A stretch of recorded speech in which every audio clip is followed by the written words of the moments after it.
Good morning, I'm Taylor Wilson, and today is Friday, February 23rd, 2024. This is The Excerpt.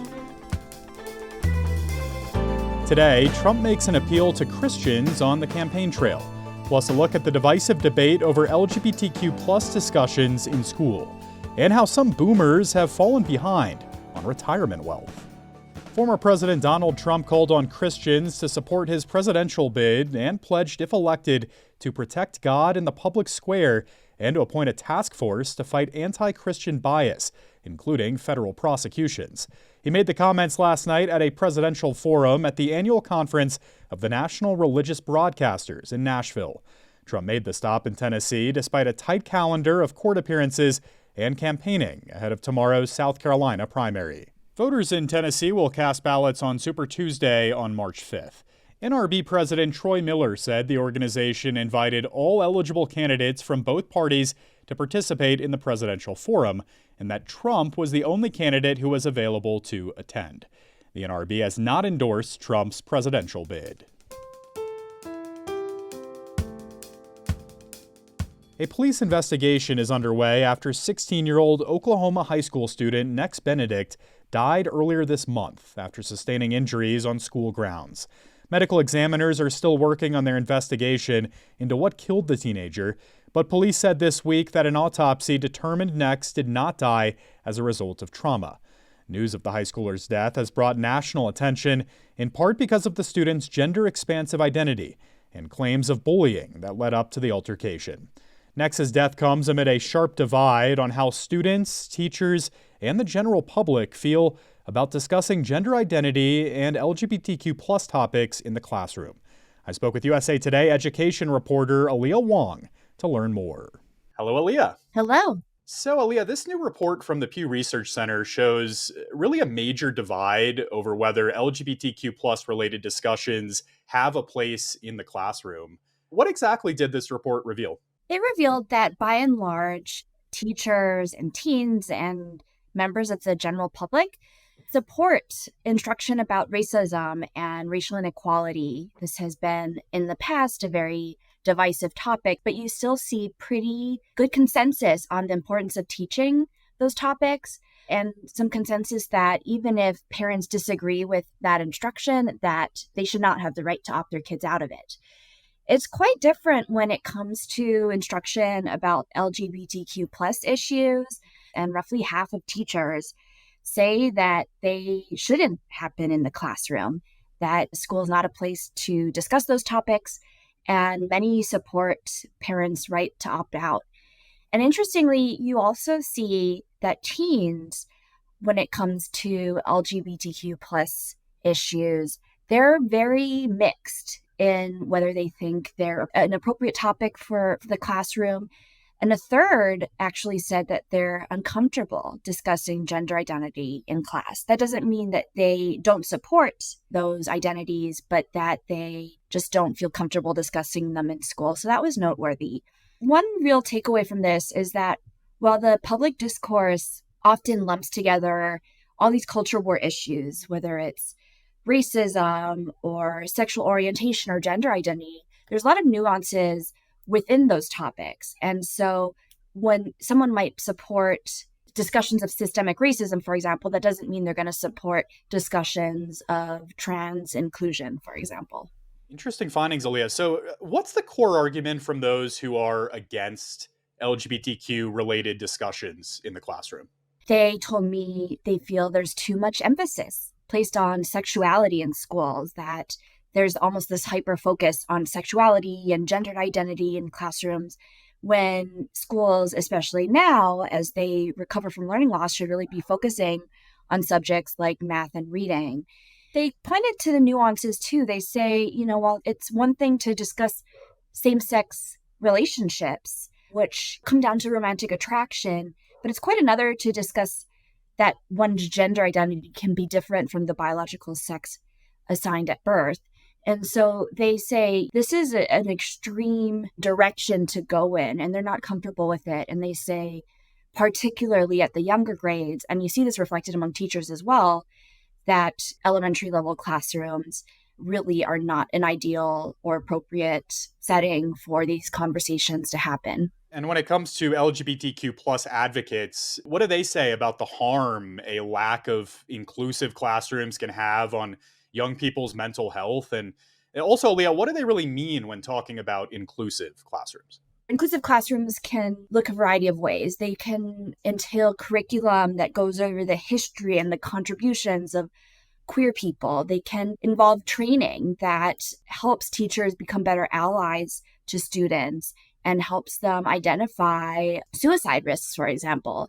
It can mean just having signage or messaging in the classroom that really shows that these are safe spaces, whether that's a pride flag or some other sign that shows I'm here for all students, no matter your sexual orientation or gender identity. This kind of inclusion, a body of research shows, really correlates with decreases in the suicide risk among LGBTQ plus youth. We know that these kids have a heightened risk of suicide and other mental health challenges. They say that when they're in classrooms that have these inclusive resources and are inclusive spaces, the odds that they'll have better mental health and a reduced risk of suicide really go up. The people I spoke with who believe that this education is really important highlighted just how existential this can be for kids and what can happen when those lessons are taken away. All right, Alia Wong covers education for USA Today. Thanks as always, Alia. Thank you. Texas Attorney General Ken Paxton is suing a Catholic Migrant Aid Organization for alleged human smuggling.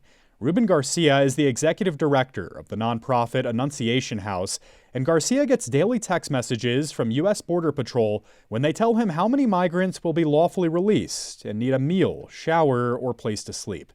He's been specializing in meeting those needs for more than 40 years through a network of faith-based shelters in El Paso.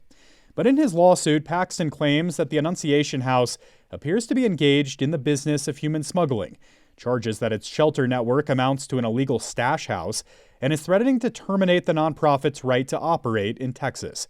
Experts say the litigation is a serious expansion of Texas Governor Greg Abbott's crackdown on immigration and border communities. If the state prevails, it could have broad implications for churches, hospitals, and other organizations that provide humanitarian assistance. You can read more with a link in today's show notes. The youngest baby boomers have less retirement wealth than older generations. For more on how this happened, I caught up with USA Today personal finance reporter Daniel Visé. Daniel, thanks for hopping on the Excerpt today. Always a pleasure, sir. So, Daniel, researchers are pointing to a looming retirement crisis, strong words, for the youngest American boomers. What exactly did we learn from this latest research? These would be the people who were born in the first half of the 1960s. I call them Beatlemania boomers. They're younger baby boomers. And they have less retirement wealth and a lot less retirement savings than the older generations, the older baby boomers, the war babies, the silent generation folks. That's what the researchers found. And why are we seeing this? What happened to the savings of these late boomers? You have to go back to 2008. The Great Recession happened, and here's why that matters. When the Great Recession hit, these Beatlemania boomers were at the peak of their careers. They were in their 40s, so they were at an age when they should have been, fully employed, gainfully employed, making as much money as they were ever going to make. And they got slammed in those years. A lot of them lost their jobs. A lot of them lost their earnings. A lot of them took a huge hit to their retirement savings. Probably a lot of them had to take out some of their retirement savings. So they just took this massive hit to what would be their retirement wealth right when they were at their peak. And so, Daniel, what does this mean for this generation functionally in the decades to come? I think the impact is yet to be felt, because this would be people who have that much less in their IRA, or if they still have a 401k.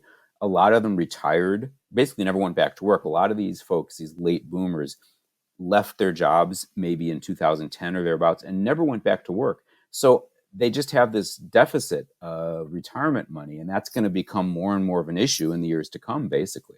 I'm curious, is there a solution here for folks in this generation who feel behind on their retirement savings at this point? And also, are there any lessons for the following generations, Daniel, or is the lesson really just that bad luck can derail anyone's future financial plans? I was affected by this recession myself. I was a little younger, but you can't blame the Beatlemania boomers. It's not their fault that the economy crashed. That's how I feel. So the only lesson here is if you're a late boomer, maybe you're in your 60s now, if you can, you could keep working. You could try to build up some more retirement wealth while you still can. It's a very powerful thing to continue working. And basically, if you can't, then you just have to maybe come up with a new modified retirement plan and figure out how to live your remaining years on what money you have. And that can be tricky, but there are experts who can help you with that. All right. Daniel Visé covers personal finance for USA Today. Thank you, Daniel. Thank you, sir.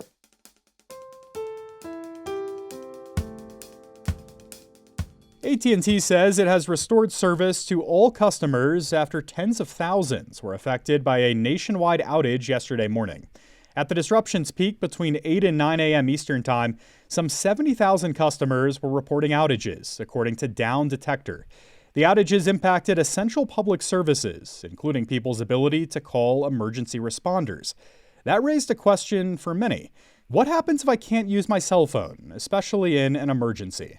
Alyssa Provencio is a professor at the University of Central Oklahoma who oversees the Disaster Management Certificate Program.